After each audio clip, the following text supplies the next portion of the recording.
நாங்கள் சாராஜ்யம். இது என்ன வீடியோன்னு பார்த்தீங்கன்னா, அறிந்ததும் அறியாததும் பகுதியில் சிவராத்திரி பற்றி பார்க்குறோங்க. ஆமாங்க, நம்ம சிவராத்திரி எதுக்காக கொண்டாடுறோம்?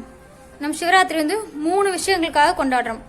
ஃபர்ஸ்ட் விஷயம் பார்த்தீங்கன்னா, சிவன் பார்வதி ஆகியவரின் திருமண நாள். இது திருமண நாளாக இருக்கிறத அது வந்து ஆண்டு விழாவை நம்ம கொண்டாடுறோம்.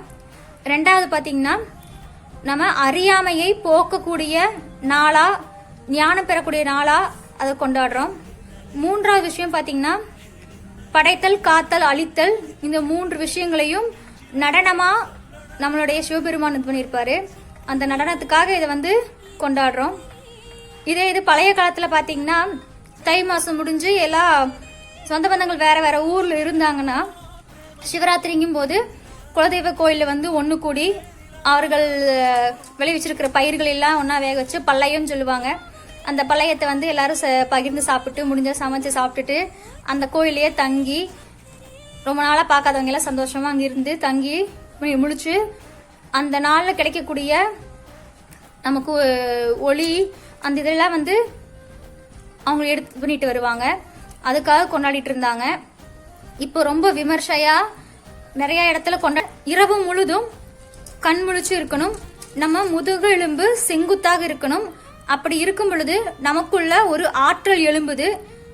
அந்த ஆற்றல் நம்ம பெறும்னா ரொம்ப நல்லது நம்ம உடலுக்கு. அதுக்காக தான் இது பண்ணிட்டு இருக்காங்க. இது மாசி மாதத்தில் வரக்கூடிய அமாவாசைக்கு முதல் நாள் நம்ம சிவராத்திரியை கொண்டாடுறோம். இந்த நிலையை கரெக்டா பண்ற ஒவ்வொரு மனிதனுக்கும் உள்ள ஒரு அற்புதமான வெறுமை வந்து கிடைக்கும். அந்த தியானத்துல எப்படி ஒரு நல்ல பலன் கிடைக்குமோ அந்த மாதிரி ஒரு இது அவங்களுக்கு கிடைக்கும். இந்த நாள்ல பாத்தீங்கன்னா, நம்ம விழிப்புணர்வோடு இருக்கணும் அப்படிங்கறதுக்காகவே 4 கால பூஜைகள் நடத்தப்படுகிறது எல்லா கோவில்களையும். இது பொதுவா இந்துக்கள் வந்து கொண்டாடப்படும் பெரிய விழாவா சிவராத்திரி இருக்கு. சிவராத்திரிக்கு கண் விழிச்சிருந்து எல்லாரும் அதுக்கான பலனை வந்து அடையணும்னு சொல்லி எல்லார்கிட்டையும் கேட்டுக்கிறேன். அனைவருக்கும் மகா சிவராத்திரி வாழ்த்துக்கள். உங்களுக்கு இந்த வீடியோ பிடிச்சிருந்தா ஷேர் பண்ணுங்க, கமெண்ட் பண்ணுங்க, லைக் பண்ணுங்க.